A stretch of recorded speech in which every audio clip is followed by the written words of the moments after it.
Joseph et Asénète. Pantépré, prêtre d'Héliopolis, et sa fille Asénète.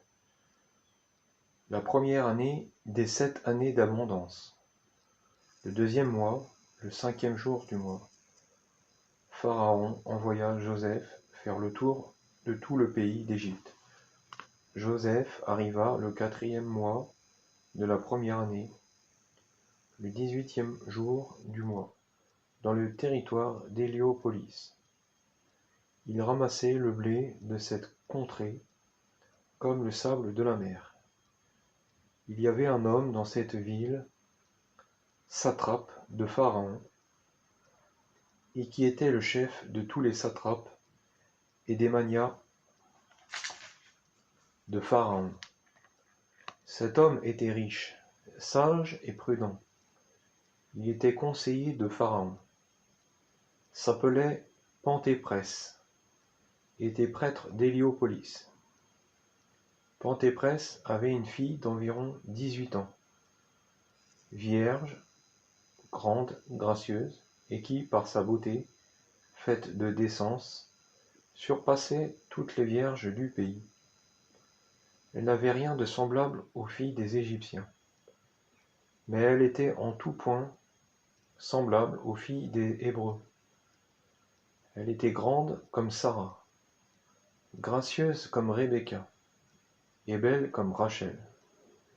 Cette vierge s'appelait Asénète. La renommée de sa beauté se répandit dans tout ce pays, jusqu'à ses limites extrêmes, et elle eut comme prétendants tous les fils des magnats, des satrapes et des rois. Tous étaient fort jeunes. Il y avait une grande discorde parmi eux à cause d'elle, et ils entreprirent de se faire la guerre à cause d'Asénète. Le fils premier-né de Pharaon entendit parler d'elle, et chercha à obtenir de son père qu'il la lui donnât pour femme. Il lui disait: Donne-moi pour femme Asénète, la fille de Pantéprès, le prêtre d'Héliopolis. Son père, Pharaon, lui dit: Pourquoi cherches-tu une femme qui te soit inférieure? N'es-tu pas le roi de toute la terre? Non, voici plutôt la fille du roi Joachim, t'est promise. C'est une reine fort belle, prends-la pour ta femme. Asénète méprisait et dédaignait tout homme, et nul homme ne l'avait jamais vue, car Pantéprès possédait une tour, située dans sa maison, très grande et très haute. Au haut de la tour se trouvait un appartement comprenant 10 chambres. La première chambre était grande et de belle apparence, pavée de pierres de couleur rouge, et ses murs étaient revêtus de pierres précieuses de diverses couleurs. Le plafond de cette chambre était en or, et à l'intérieur de cette chambre étaient fixées des statues des dieux égyptiens, innombrables, d'or et d'argent. Tous ces dieux, Asénète les vénérait, les craignait et leur offrait des sacrifices. La seconde chambre contenait les coffrets d'Asénète avec toute sa parure. Il y avait dans cette chambre beaucoup d'or, de l'argent, des vêtements tissés d'or, des pierres précieuses et choisies et de fins linons. Là se trouvait toute sa parure de vierge. La troisième chambre contenait tous les biens de la terre, c'était le trésor d'Asénète. 7 vierges possédaient chacune l'une des 7 autres chambres. Elles étaient au service d'Asénète, et avaient le même âge, car elles étaient nées la même nuit qu'Asénète. Elles étaient très belles, comme les étoiles du ciel, et jamais un homme ou un jeune garçon n'avait eu des rapports avec elles. La grande chambre d'Asénète, où vivait la Vierge, avait 3 fenêtres. La première fenêtre donnait sur la cour. À l'est, La seconde regardait au nord, vers la rue, et la troisième au midi. Un lit d'or était placé dans la chambre et orienté à l'est. Le lit était recouvert de pourpre tissé d'or, et brodé de fils violets et de lin fin. Sur ce lit, Aséneth dormait seul. Aucun homme ni aucune femme ne s'y était jamais assis, à l'exception de la seule Aséneth. Il y avait une grande cour tout autour de la maison, et encerclant la cour, un mur très haut, construit avec de grandes pierres quadrangulaires. La cour avait 4 portails de fer, gardés chacun par 18 solides jeunes gens en armes. À l'intérieur de la cour se trouvaient plantés, le long du mur, toutes sortes de variétés d'arbres fruitiers, et tous leurs fruits étaient mûrs, car c'était la saison de la moisson. Il y avait à droite de la cour une source abondante, au-dessous de laquelle se trouvait une grande vasque qui en recevait l'eau. De là partait un ruisseau à travers la cour, qui arrosait tous les arbres de cette cour. Le 4e mois, le 18e jour du mois, Joseph arriva dans le territoire d'Héliopolis. Quand il approcha de cette ville, Joseph envoya en avant 12 hommes à Pantéprès, le prêtre d'Héliopolis, pour dire: Je descendrai aujourd'hui chez toi, car il est midi, et c'est l'heure de déjeuner. Grande est la chaleur du soleil, et je me reposerai sous ton toit. Pantéprès l'entendit et se réjouit d'une très grande joie, et dit: Béni soit le Seigneur, le Dieu de Joseph. Pantéprès appela son intendant et lui dit: Hâte-toi de mettre la maison en ordre, et prépare un grand dîner, car Joseph, le fort de Dieu, vient chez nous aujourd'hui. Aséneth entendit que son père et sa mère étaient revenus du champ de leur héritage. Elle se réjouit et dit: J'irai voir mon père et ma mère, car ils sont revenus du champ de notre héritage. Aséneth se hâta de revêtir une robe de lin violette, tissée d'or. Elle ceignit une ceinture d'or. Elle mit les bracelets à ses mains et à ses pieds. Elle passa des pantalons dorés et elle mit autour de son cou une parure. Elle était couverte de pierres précieuses, où l'on voyait partout inscrits les noms des dieux égyptiens, aussi bien sur les bracelets que sur les pierres. De plus, les effigies des idoles étaient gravées sur les pierres. Elle posa sur sa tête une tiare, elle serra un diadème autour de ses tempes, et d'un voile elle se couvrit la tête. Elle se hâta de descendre l'escalier de son appartement. Elle vint vers son père et sa mère, et elle les salua. Pantéprès et sa femme se réjouirent d'une grande joie à propos de leur fille Aséneth. Ses parents, en effet, la voyaient parée comme une épouse divine. Ils apportèrent toutes les bonnes choses qu'ils avaient rapportées du champ de leur héritage, et ils les donnèrent à leur fille. Aséneth se réjouit de ces bonnes choses, des fruits, du raisin et des dattes, et des colombes, des grenades et des figues, car tout était à point. Pantéprès dit à sa fille Aséneth: Mon enfant. Celle-ci répondit: Me voici, Seigneur. Il lui dit: Assieds-toi donc entre nous, et je te dirai ce que j'ai à te dire. Aséneth s'assit entre son père et sa mère. Pantéprès, son père, saisit de sa main droite la main droite de sa fille et lui dit: Mon enfant. Aséneth répondit: Que mon Seigneur et mon père parlent donc. Pantéprès lui dit: Voici, Joseph, le fort de Dieu, vient chez nous aujourd'hui. C'est lui qui est le chef de tout le pays d'Égypte. Pharaon l'a nommé chef de tout notre pays, et il approvisionne en blé toute la contrée, et il la sauvera de la famine qui va venir. Joseph est un homme pieux, chaste et vierge, comme toi aujourd'hui. C'est un homme puissant par sa sagesse et ses connaissances. Et l'Esprit de Dieu est sur lui, et la grâce du Seigneur avec lui.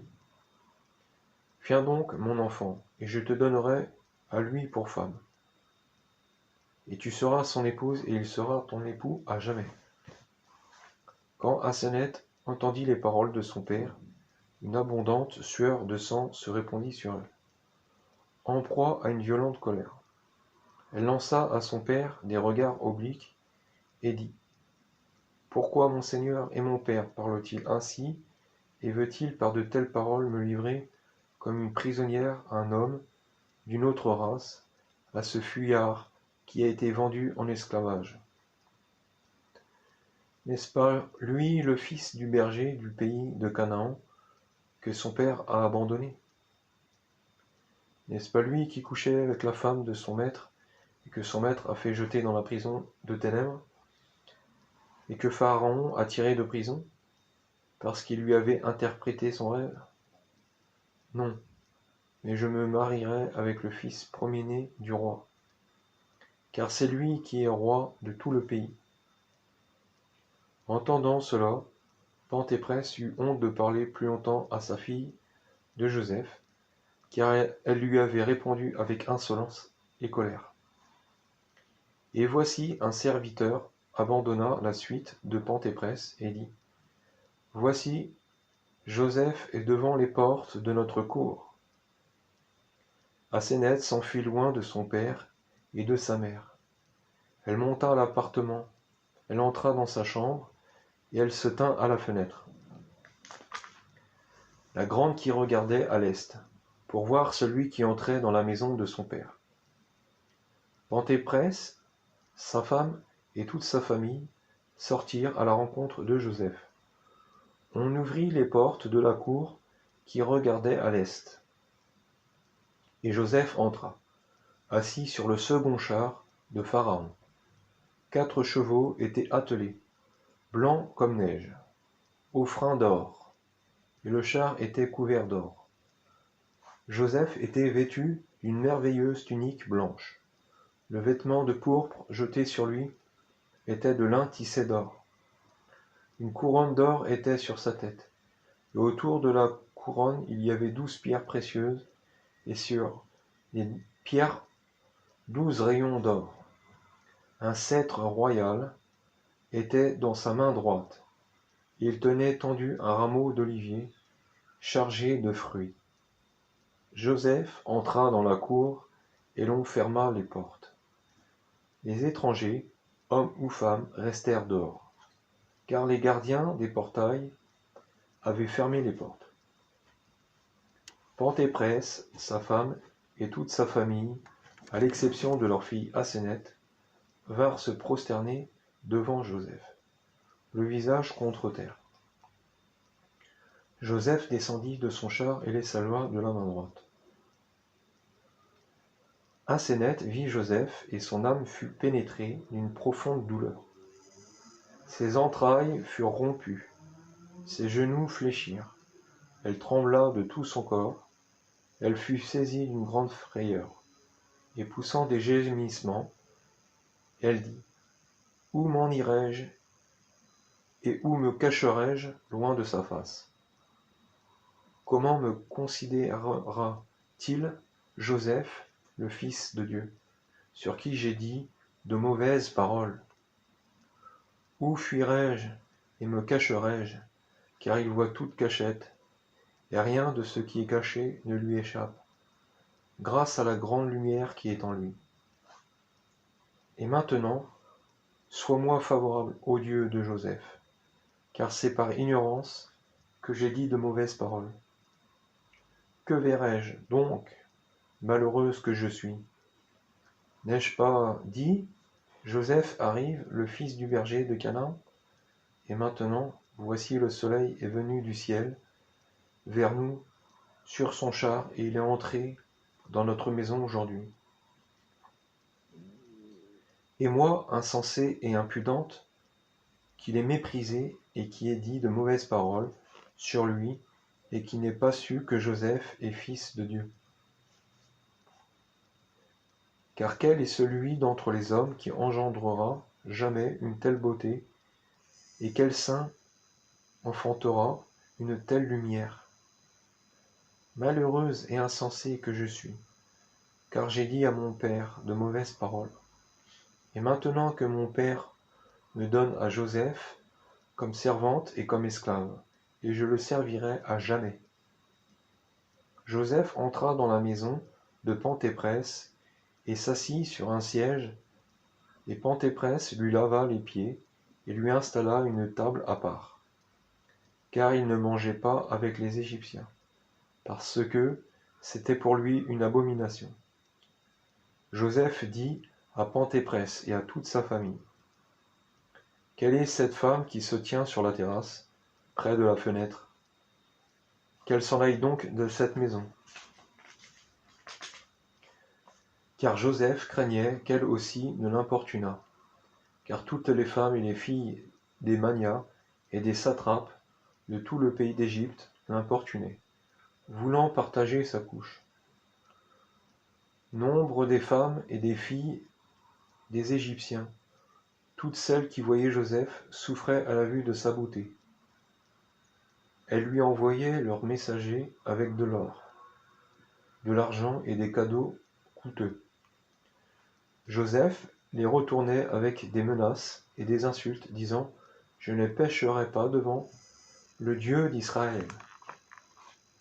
Joseph avait toujours le visage de son père Jacob devant les yeux, et il se souvenait des commandements de son père. En effet, Jacob disait à Joseph et à ses frères: Gardez-vous absolument, mes enfants, de vous unir à une femme étrangère, car c'est perdition et corruption. C'est pourquoi Joseph avait dit que cette femme s'en aille de cette maison. Penthéprès lui dit: Seigneur, celle que tu as vue dans l'appartement n'est pas une étrangère, mais c'est notre fille, une vierge, qui est tout homme, et qu'aucun homme n'a jamais vue, si ce n'est toi seul aujourd'hui. Si tu le désires, elle viendra et elle s'entretiendra avec toi, car notre fille est ta sœur. Joseph se réjouit d'une grande joie, car Penthéprès avait dit: C'est une vierge qui est tout homme. Joseph dit à Penthéprès et à sa femme: Si c'est votre fille, qu'elle vienne donc, parce qu'elle est ma sœur, et je vais l'aimer, à partir d'aujourd'hui, comme ma sœur. La mère d'Aséneth monta à l'appartement et conduisit Aséneth auprès de Joseph. Penthéprès dit à sa fille Aséneth: Salue ton frère, car lui aussi est vierge, comme tu l'es toi aussi aujourd'hui, et il est toute femme étrangère, comme toi aussi tu es tout homme étranger. Aséneth dit à Joseph: Salut, Seigneur, béni du Dieu Très-Haut. Joseph lui répondit: Que le Dieu qui donne la vie à l'univers te bénisse.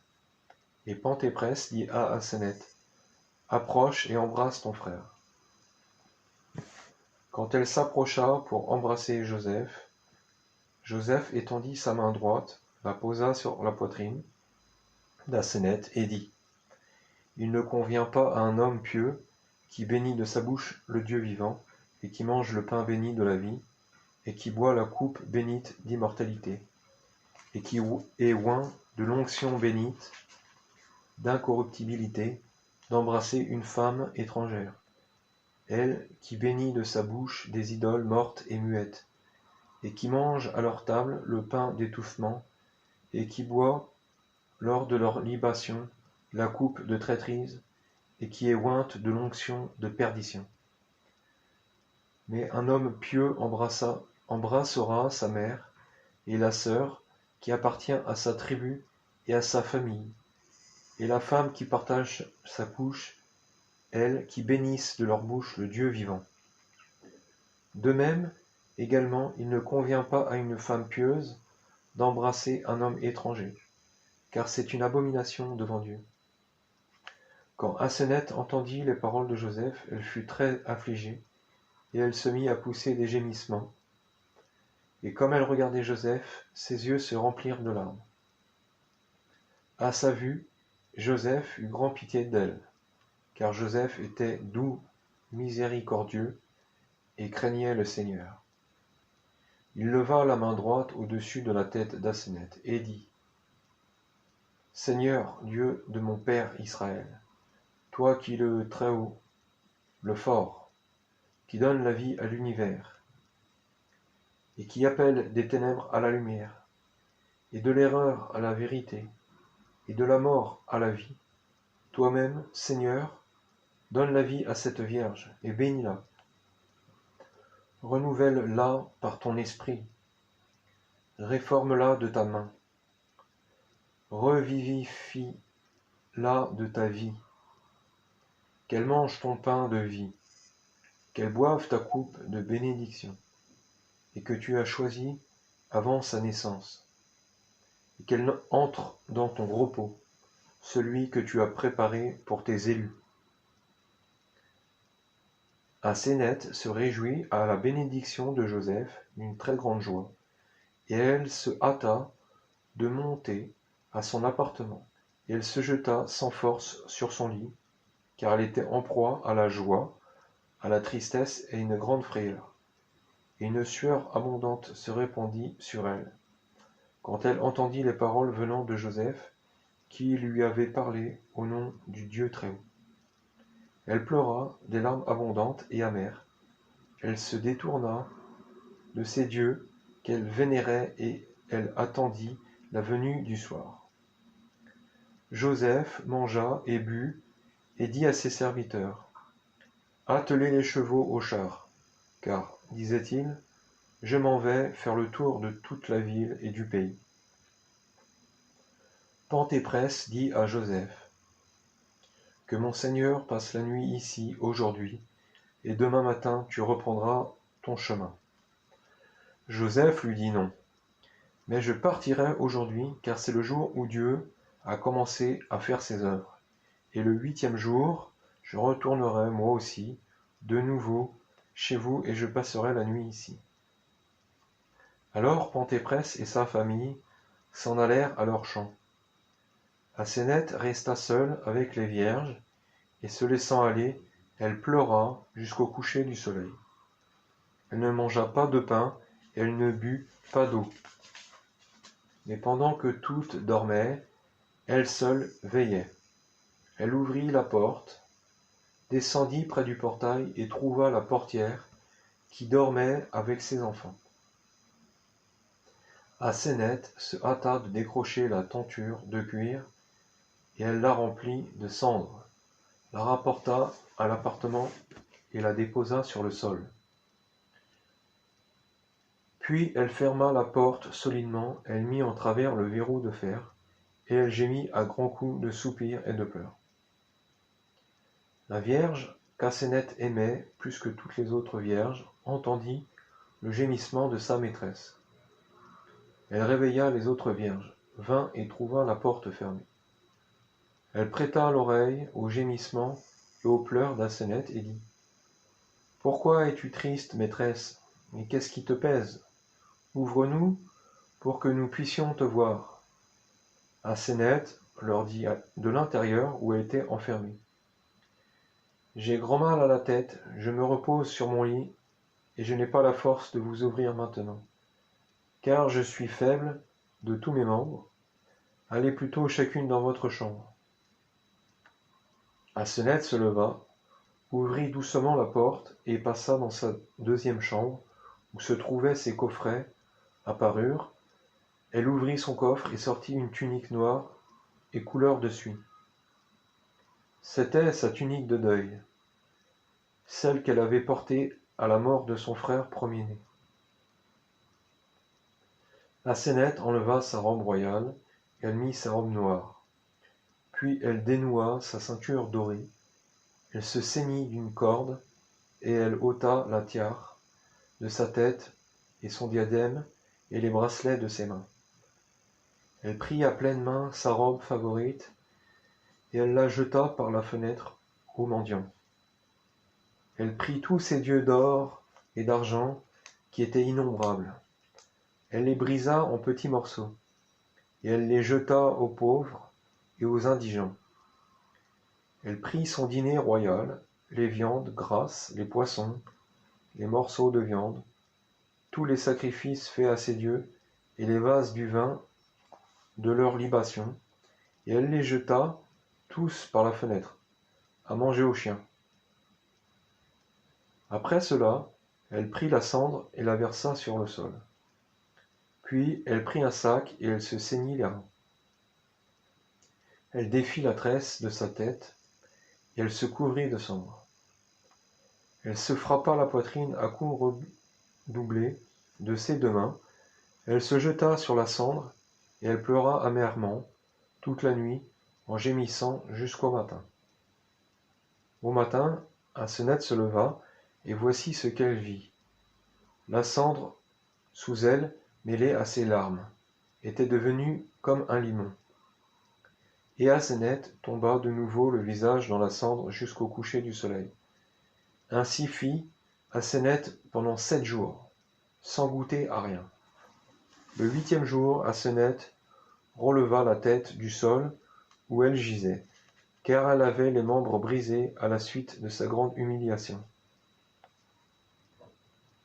Elle étendit ses mains vers l'Orient, leva ses yeux vers le ciel et dit : « Seigneur, Dieu des siècles, toi qui donnes à tous le souffle de vie, qui as produit à la lumière ce qui était invisible, qui a créé l'univers et rendu apparent ce qui était sans apparence, qui a élevé le ciel et affermi la terre sur les eaux, qui a fixé les grandes pierres sur l'abîme de l'eau, elles qui ne seront pas submergées, mais qui sans défaillir font ta volonté.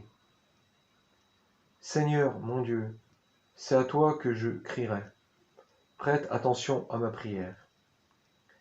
Et c'est à toi que je confesserai mes péchés, c'est à toi que je dévoilerai mes iniquités. J'ai péché, Seigneur, j'ai péché, j'ai commis l'iniquité et l'impiété, et j'ai dit de mauvaises paroles venant devant toi. Ma bouche a été souillée, Seigneur, par les sacrifices des idoles, et à la table des dieux égyptiens. J'ai péché, Seigneur, devant toi, j'ai péché et j'ai commis l'iniquité, en adorant des idoles mortes et muettes, et je ne suis pas digne d'ouvrir la bouche vers toi, misérable que je suis. J'ai péché, Seigneur, devant toi, moi, la fille de Pantéprès, le prêtre, l'insolente et l'orgueilleuse. C'est à toi que j'apporte, Seigneur, ma prière. C'est à toi que je crierai. Délivre-moi de mes persécuteurs. Car c'est auprès de toi que je me suis réfugié, comme un enfant auprès de son père et de sa mère. Et toi, Seigneur, étends tes mains sur moi, comme un père affectueux et tendre, et arrache-moi de la main de l'ennemi. Car voici, le lion sauvage des temps anciens me poursuit, et ses petits sont les dieux égyptiens, eux que j'ai rejetés loin de moi et que j'ai détruits. Et leur père, le diable, cherche à m'engloutir. Mais toi, Seigneur, délivre-moi de ses griffes, et de sa gueule, tire-moi, de peur qu'il ne me saisisse comme un loup et me déchire, et me jette dans l'abîme de feu, et dans la tempête de la mer, et que la grande baleine ne m'engloutisse. Sauve-moi, Seigneur, moi qui suis désolé, car mon père et ma mère m'ont renié, car j'ai détruit et brisé leurs dieux. Et maintenant, je suis orpheline et désolée, et je n'ai d'autre espérance qu'en toi, Seigneur, car tu es le Père des orphelins, des persécutés, le protecteur, et des opprimés, le défenseur. Car voici, tous les biens de mon père Pantéprès sont éphémères et incertains. Et les demeures de ton héritage, Seigneur, sont incorruptibles et éternels.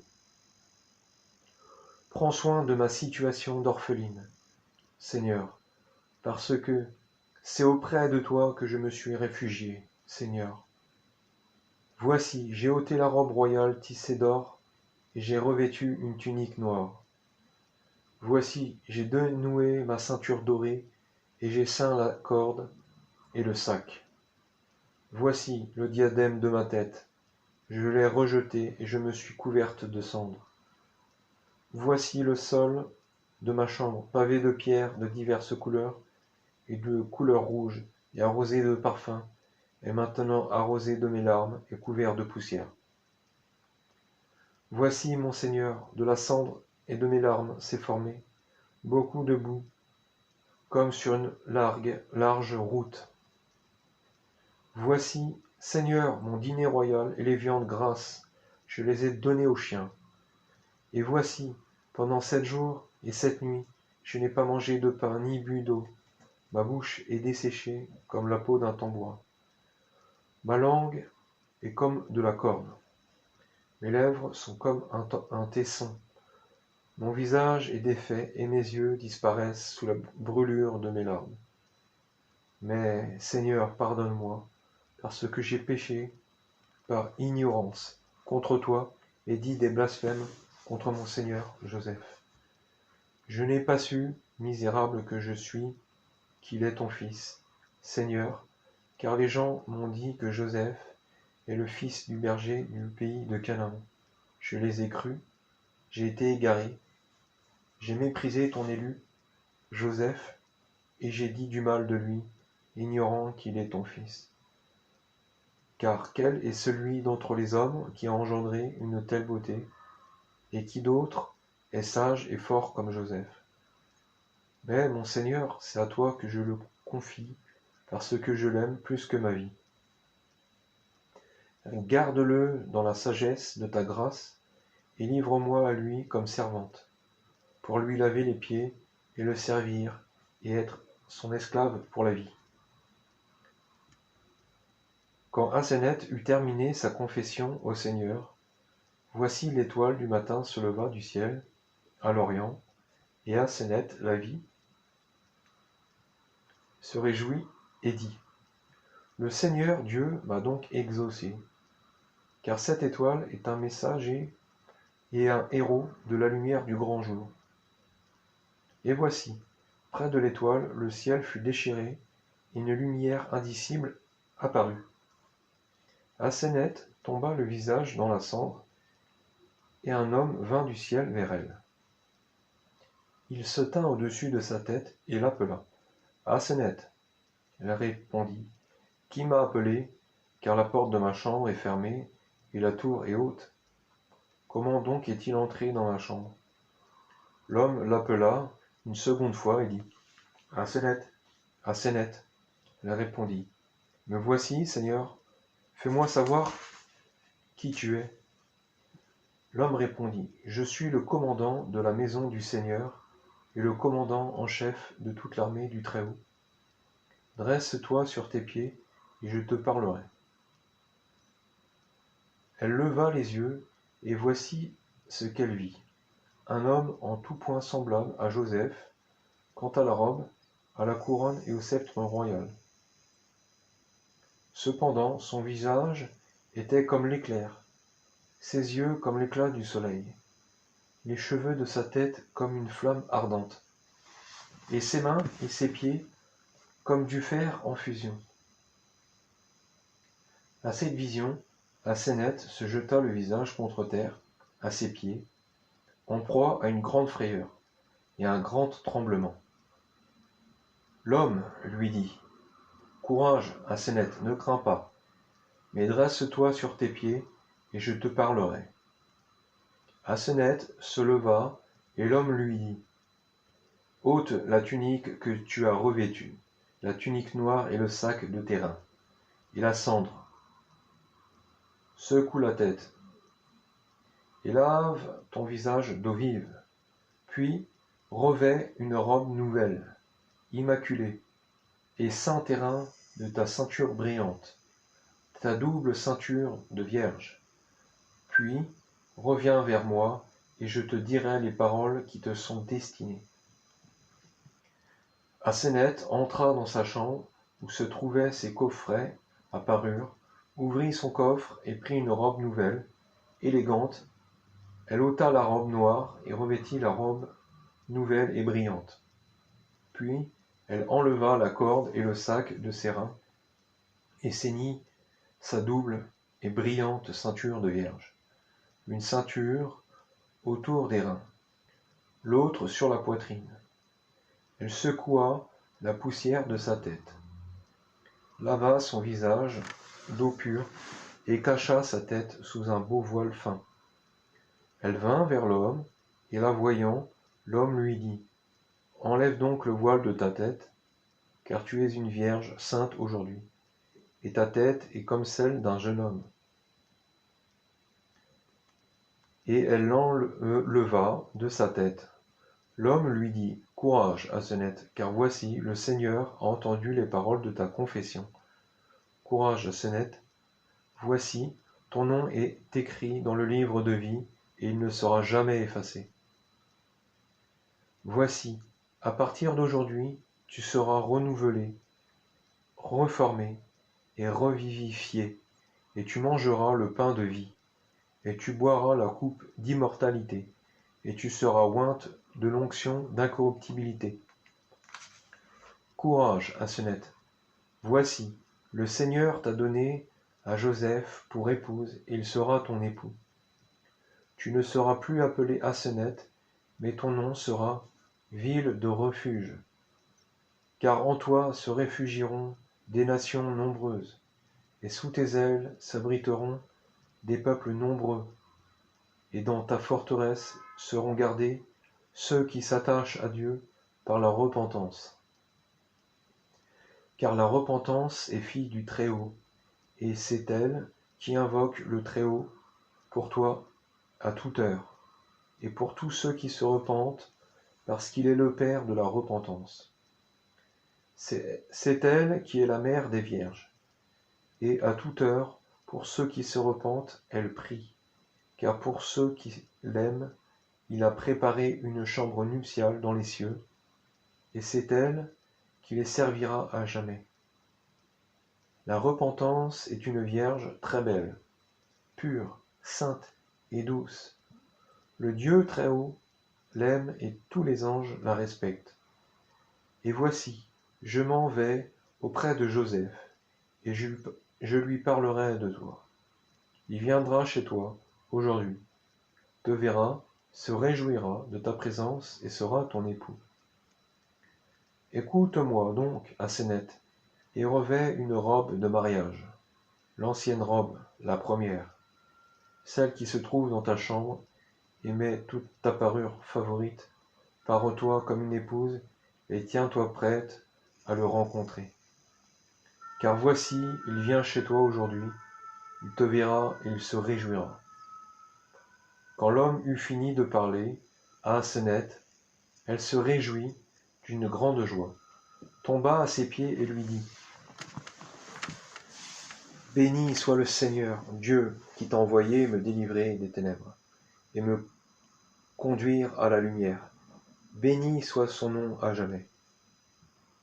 Je parlerai donc, Seigneur, si j'ai trouvé grâce devant toi. Assieds-toi un peu sur le lit, et je préparerai la table et du pain. Tu en mangeras, je t'apporterai un bon vin, dont l'odeur va jusqu'au ciel. Tu en boiras, puis tu reprendras ton chemin. » L'homme lui dit : « Apporte-moi donc aussi un rayon de miel. » Aseneth répondit : « J'enverrai quelqu'un, Seigneur, au champ de mon héritage, et je t'apporterai un rayon de miel. » L'homme lui dit : « Entre dans ta chambre, et tu trouveras un rayon de miel. » Aseneth entra dans sa chambre, trouva un rayon de miel, posé sur la table. Et le rayon était blanc comme neige, et plein de miel. Et son odeur était comme la senteur de la vie. Aseneth prit le rayon, le lui apporta, et l'homme lui dit : « Pourquoi as-tu dit : il n'y a pas de rayon de miel dans ma maison, et voici que tu me l'apportes ? Aseneth lui répondit: Je n'avais pas, Seigneur, dans ma maison de rayons de miel, mais cela s'est passé comme tu l'avais dit. Ne sortirait-il pas de ta bouche, car sa senteur est comme celle d'un parfum? L'homme étendit la main, saisit la tête d'Aseneth et dit: Heureuse es-tu, Aseneth, car les mystères de Dieu t'ont été révélés, et heureux sont ceux qui s'attachent à Dieu dans la repentance, car ils mangeront de ce rayon. Car ce miel, ce sont les abeilles du paradis de délices qui le font. Les anges de Dieu en mangent, et quiconque en mangera ne mourra jamais. L'homme étendit sa main droite, rompit un morceau de rayon, et il en mangea. Et de sa main il emporta un morceau à la bouche d'Aseneth. L'homme étendit sa main et posa son doigt à l'extrémité du rayon qui regardait vers l'est, et la trace de son doigt devint sanglante. Il étendit sa main une seconde fois et posa son doigt sur l'extrémité du rayon qui regardait au nord, et la trace de son doigt devint comme du sang. Aseneth se tenait à gauche et observait tout ce que faisait l'homme. Des abeilles sortirent des alvéoles du rayon. Elles étaient blanches comme neige, et leurs ailes étaient comme la pourpre, et comme la violette, et comme des fils d'or. Des couronnes d'or étaient sur leurs têtes, et leurs aiguillons étaient acérés. Toutes les abeilles couvrirent Aseneth des pieds à la tête. Et d'autres abeilles, grandes comme des reines, se posèrent sur les lèvres d'Aseneth. L'homme dit aux abeilles: Allez donc aux lieux qui sont les vôtres. Les abeilles s'éloignèrent toutes d'Aseneth et tombèrent à terre mortes. L'homme dit: Relevez-vous donc et retournez à votre lieu. Elles se relevèrent et partirent toutes en direction de la cour voisine de celle d'Aseneth. L'homme dit à Aseneth: Tu as vu cela? Elle répondit: Oui, Seigneur, j'ai vu tout cela. L'homme lui dit: Ainsi en sera-t-il des paroles que je t'ai adressées. L'homme toucha le rayon, et un feu s'éleva de la table et dévora le rayon. De la combustion du rayon sortit une bonne odeur qui remplit la pièce. Aseneth dit à l'homme: Il y a, Seigneur, avec moi 7 vierges à mon service, qui ont grandi avec moi depuis mon enfance. Elles sont nées la même nuit que moi, et je les aime. Je vais les appeler pour que tu les bénisses comme tu m'as béni. Et l'homme lui dit: Appelle-les. Aseneth les appela, et l'homme les bénit et dit: Le Dieu Très-Haut vous bénira à jamais. L'homme dit à Aseneth: Enlève cette table. Aseneth se tourna pour déplacer la table, et l'homme disparut à ses yeux. Et Aseneth vit comme un char de feu enlevé au ciel, vers l'Orient. Et Aseneth dit: Sois favorable, Seigneur, à ta servante, car j'ai dit de mauvaises paroles par ignorance devant toi.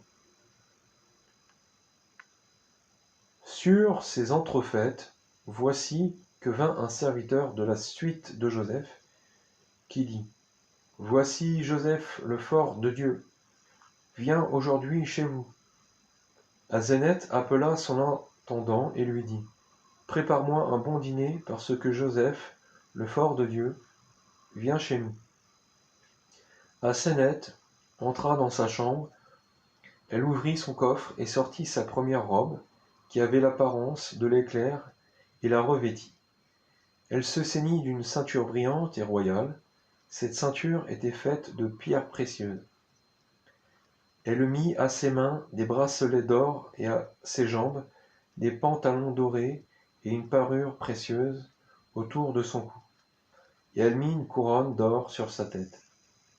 Et sur le devant de la couronne, il y avait des pierres de grand prix. D'un voile, elle couvrit sa tête. Puis elle dit à sa servante: Apporte-moi de l'eau pure de la source. Aseneth se pencha sur l'eau de la coupe, sur la conque. Son visage était comme le soleil et ses yeux comme l'étoile du matin à son lever. Un petit esclave vint et dit à Aseneth: Voici, Joseph est aux portes de notre cour. Aseneth descendit avec les 7 vierges à sa rencontre. Quand il la vit, Joseph lui dit: Viens ici, auprès de moi, Vierge sainte, car j'ai reçu à ton sujet une bonne nouvelle du ciel qui m'a tout dit à ton sujet. Joseph étendit ses mains et il serra Aseneth dans ses bras, et Aseneth fit de même. Et ils s'embrassèrent longuement et se ranimèrent par le souffle. Aseneth lui dit: Viens, Seigneur, entre dans ma maison. Et elle prit sa main droite et le conduisit dans sa maison. Joseph s'assit sur le siège de Penthéprès, le père d'Aseneth, et elle apporta de l'eau pour lui laver les pieds. Joseph lui dit: Que l'une des vierges vienne donc et qu'elle me lave les pieds. Aseneth lui dit: Non, Seigneur, car mes mains sont tes mains, et tes pieds sont mes pieds, et ce n'est pas une autre qui te lavera les pieds. Et elle lui lava les pieds de force. Joseph lui prit la main droite et la baisa. Et Aseneth baisa la tête de Joseph. Les parents d'Aseneth vinrent du champ de leur héritage et virent Aseneth assise avec Joseph et vêtue d'une robe de mariage. Ils se réjouirent, louèrent Dieu, mangèrent et burent. Penthéprès dit à Joseph: Demain j'appellerai les magnats et les satrapes d'Égypte. Je célébrerai vos noces, et tu prendras Aseneth pour femme. Joseph répondit: Je mettrai d'abord au courant Pharaon au sujet d'Aseneth, car c'est lui qui est mon père et qui me donnera Aseneth pour femme. Joseph passa cette journée-là auprès de Penthéprès, et il n'alla pas auprès d'Aseneth, car il disait: Il ne convient pas à un homme pieux de coucher avec sa femme avant le mariage. Joseph se leva de bon matin et se rendit auprès de Pharaon et lui parla d'Aseneth. Pharaon fit appeler Penthéprès et Aseneth. Il fut stupéfait de sa beauté et dit: Le Seigneur, le Dieu de Joseph, te bénira, lui qui t'a choisi pour être sa femme, parce qu'il est le fils premier-né de Dieu. Tu t'appelleras fille du Très-Haut, et Joseph sera ton époux à jamais. Pharaon prit des couronnes d'or et les posa sur leur tête et dit: Le Dieu Très-Haut vous bénira et vous multipliera à jamais. Pharaon les tourna l'un vers l'autre et ils s'embrassèrent. Pharaon célébra leurs noces et il fit un grand dîner et un abondant festin 7 jours durant. Il appela tous les chefs d'Égypte et proclama: Tout homme qui travaillera pendant les 7 jours de noces de Joseph et d'Aseneth mourra d'une mort atroce. Les noces célébrées et le dîner terminé, Joseph alla auprès d'Aseneth, et Aseneth conçut de Joseph. Elle mit au monde Manassé et Éphraïm, son frère, dans la maison de Joseph. Après que les 7 années d'abondance furent passées, commencèrent les 7 années de famine. Quand Jacob entendit parler de Joseph, son fils, il entra en Égypte avec toute sa famille. Le 2e mois, le 21e jour du mois, il s'établit dans le pays de Gésem. Aseneth dit à Joseph: J'irai voir ton père, car ton père Israël est mon père. Joseph lui répondit: Nous irons ensemble. Joseph et Aseneth s'en allèrent au pays de Gésem. Et les frères de Joseph vinrent à leur rencontre, et se prosternèrent à terre. Ils vinrent auprès de Jacob, il les bénit et les embrassa. Et Aseneth se suspendit au cou de son père Jacob, et l'embrassa. Et Aseneth se suspendit au cou de son père Jacob et l'embrassa. Après cela, ils mangèrent et burent. Puis Joseph et Aseneth partirent pour leur maison. Siméon et Lévi les escortaient, car leurs ennemis les jalousaient. Lévi était à la droite d'Aseneth et Siméon à sa gauche. Aseneth saisit la main de Lévi, car elle l'aimait en sa qualité de prophète, d'homme pieux et craignant le Seigneur. Il voyait les lettres écrites dans le ciel. Il les lisait et les révélait à Aseneth en secret. Et Lévi voyait le lieu de repos d'Aseneth dans les lieux très hauts. Comme Joseph et Aseneth passaient, le fils premier-né de Pharaon les vit du haut du rempart. À la vue d'Aseneth, il devint fou d'elle en raison de son extrême beauté. Le fils de Pharaon envoya alors des messagers convoquer Siméon et Lévi. Ceux-ci vinrent auprès de lui et se tinrent devant lui. Le fils de Pharaon leur dit : « Je sais que vous êtes des hommes plus forts que tous les hommes de ce pays, que de vos mains vous avez mis à sac la ville de Sichem, et qu'à l'aide de vos 2 épées vous avez taillé en pièces 30 000 guerriers. Je vous appelle à mon secours. Hâtez-vous. Voici, je vous prendrai pour compagnon, je vous donnerai beaucoup d'or et d'argent, des serviteurs et des servantes, des propriétés et de grandes terres. Aidez-moi et ayez pitié de moi, car j'ai été outragé par votre frère Joseph, car c'est lui qui a pris Aseneth pour femme, elle qui m'était promise depuis toujours.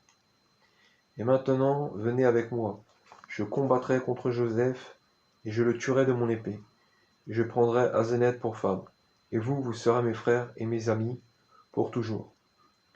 Et si vous n'écoutez pas mes paroles, je vous tuerai de mon épée. Et à ces mots, il dégaina son épée et la leur montra. Mais Siméon était un homme résolu et courageux, et il tira son épée du fourreau et voulut frapper le fils de Pharaon. Lévi perça la pensée de Siméon, car Lévi était prophète et prévoyait tous les événements à venir. Lévi frappa le pied droit de Siméon, et d'une pression lui fit comprendre de mettre un terme à sa colère. Lévi lui dit : « Pourquoi te mets-tu en colère contre lui ? Ne sommes-nous pas les enfants d'un homme pieux ? Il ne convient pas à un homme pieux de rendre le mal pour le mal à son prochain. » Lévi dit à son prochain, le fils de Pharaon, le cœur plein de douceur et le visage joyeux : « Pourquoi, toi, mon Seigneur, dis-tu de telles paroles devant nous ? Nous sommes des hommes pieux. Notre père est le serviteur du Dieu très haut, et Joseph, notre frère, est aimé de Dieu. Comment commettrions-nous ce crime devant Dieu ? Et maintenant, écoute-nous, et prends garde à ne plus dire sur notre frère Joseph de telles paroles. Et si tu persistes dans ce mauvais dessein, alors nous dégainons l'épée contre toi. » Ils tirèrent leur épée du fourreau et dirent : « Tu as vu ces épées ?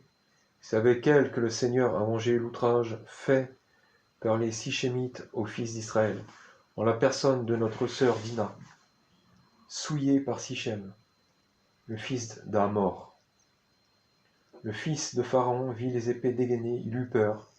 Il trembla et tomba le visage contre terre, à leurs pieds. Lévi étendit sa main et le releva en disant : « Ne crains pas, mais prends garde de dire une seule mauvaise parole contre notre frère. » Ils le quittèrent, le laissant tout tremblant et plein de crainte. Le fils de Pharaon, accablé et très affligé à cause d'Aseneth, souffrait. Ses serviteurs lui dirent à l'oreille : « Voici les fils de Bala et de Zilpa, les servantes de Léa et Rachel, les femmes de Jacob, sont les ennemis de Joseph et d'Aseneth. Ils en sont jaloux. Ces gens-là agiront selon ta volonté. » Les fils de Pharaon envoya des messagers les convoquer. Ils vinrent à lui de nuit, et le fils de Pharaon leur dit : Je sais que vous êtes des hommes forts.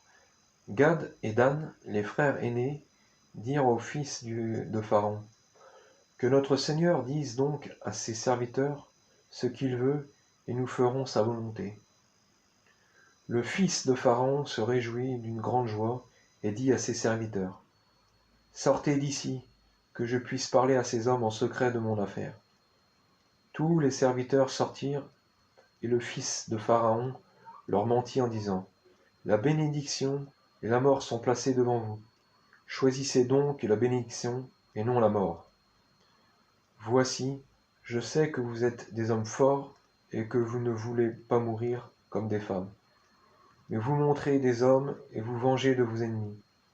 J'ai entendu, dit-il, votre frère Joseph dire à Pharaon, mon père, que Dan et Gad sont des enfants nés de servantes et ne sont pas mes frères. J'attendrai la mort de mon père et je les écraserai avec toute leur famille, afin qu'ils ne soient pas nos co-héritiers, car ce sont des enfants de servantes et ce sont eux qui m'ont vendu aux Ismaélites.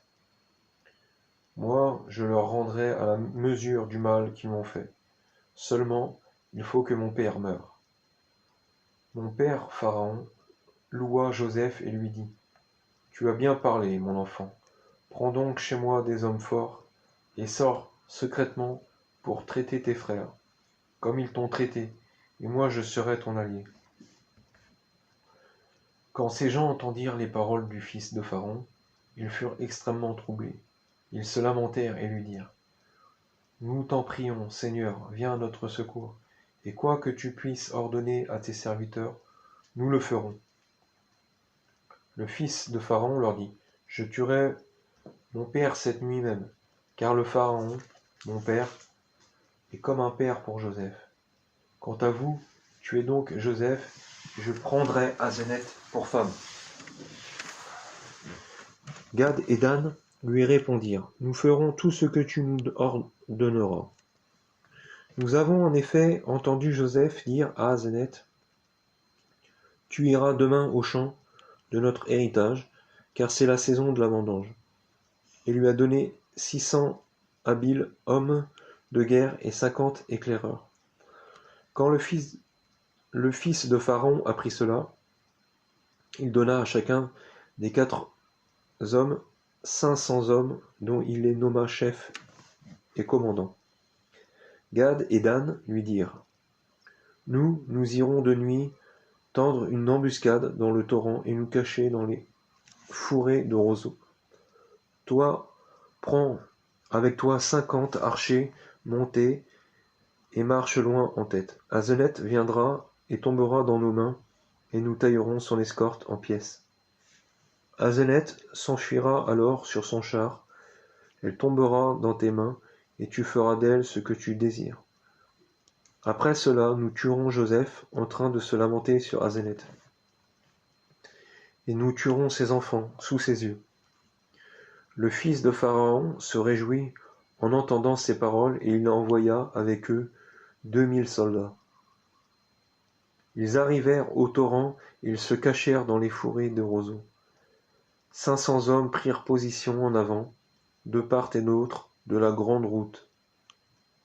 Le fils de Pharaon alla à la chambre de son père pour le tuer, mais les gardes de son père l'empêchèrent d'aller jusqu'à lui.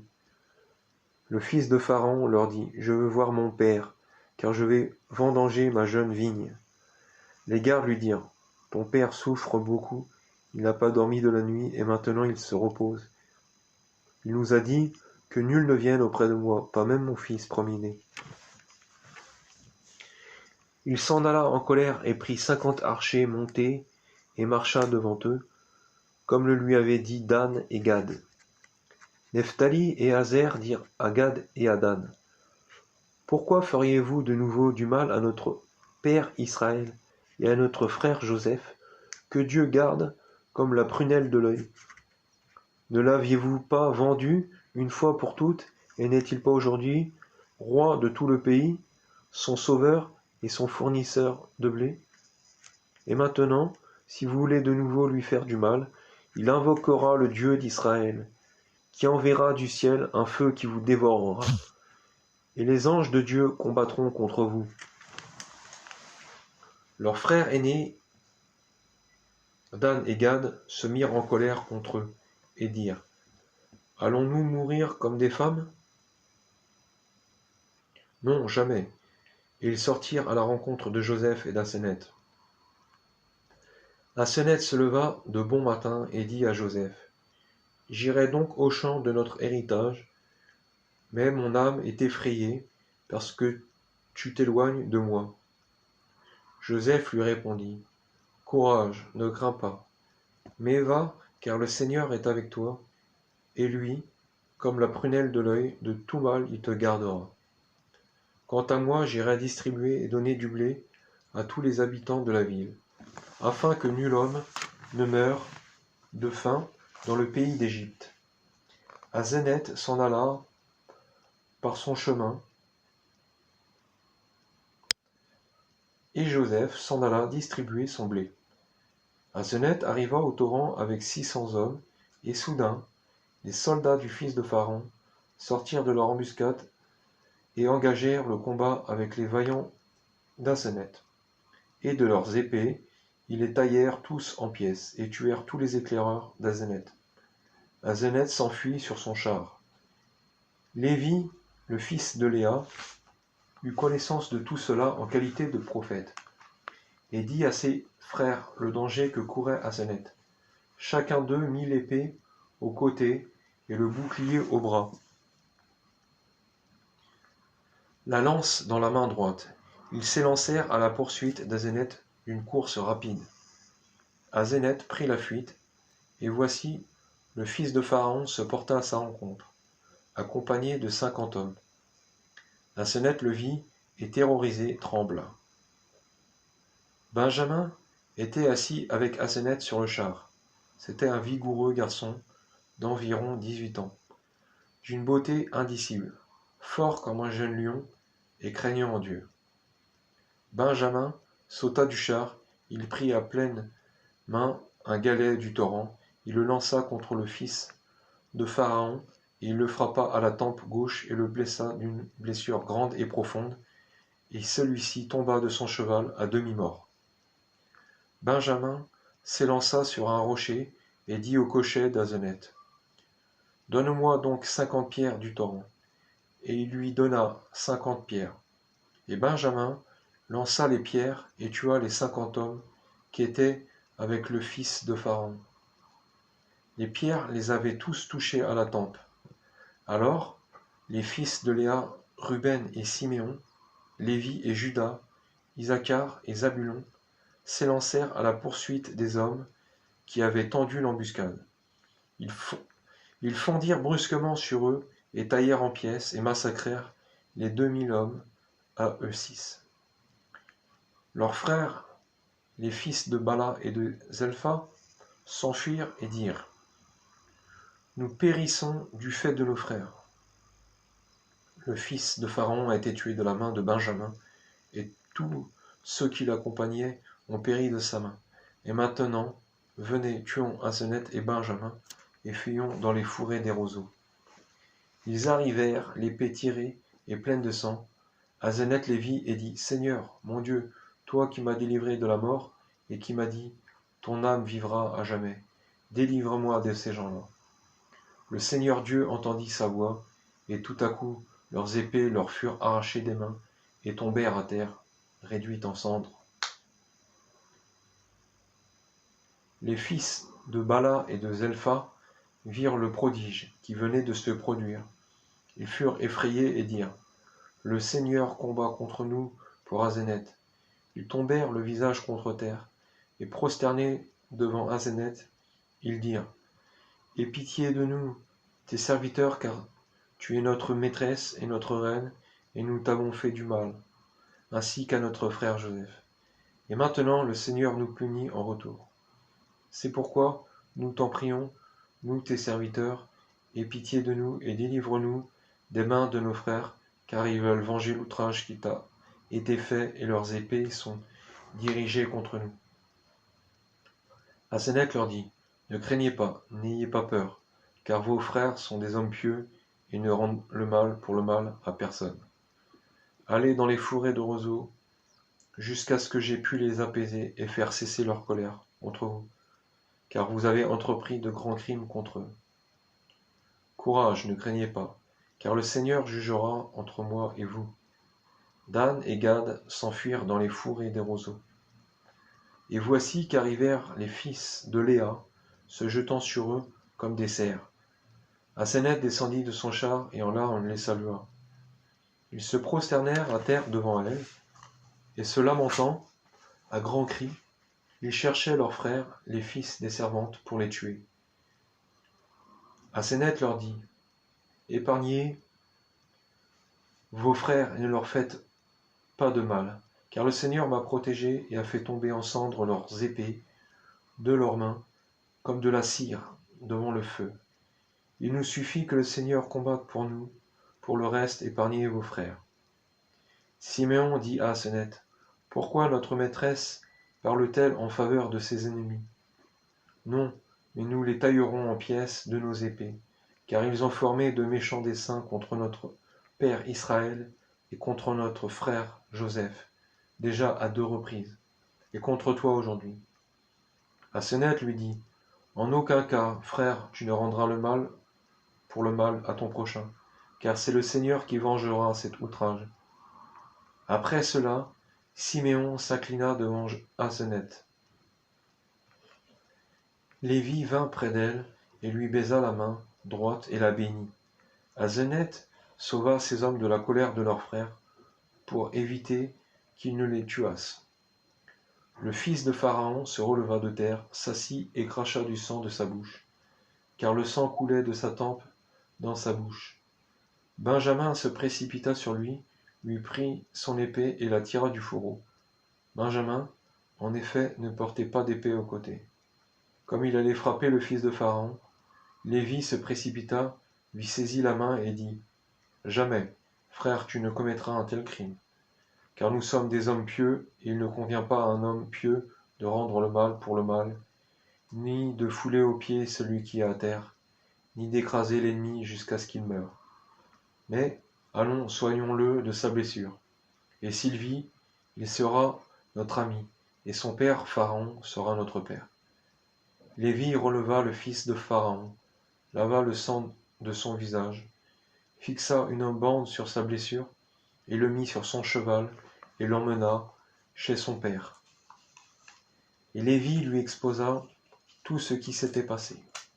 Pharaon se leva de son trône, et il se prosterna à terre devant Lévi. Le 3e jour, le fils de Pharaon mourut de la blessure causée par la pierre de Benjamin. Pharaon pleura son fils premier-né et se rendit malade de chagrin. Pharaon mourut à l'âge de 109 ans, laissant son diadème à Joseph. Joseph régna sur l'Égypte 48 ans. Et après cela, Joseph donna le diadème au petit-fils de Pharaon. Joseph était comme un père pour lui en Égypte.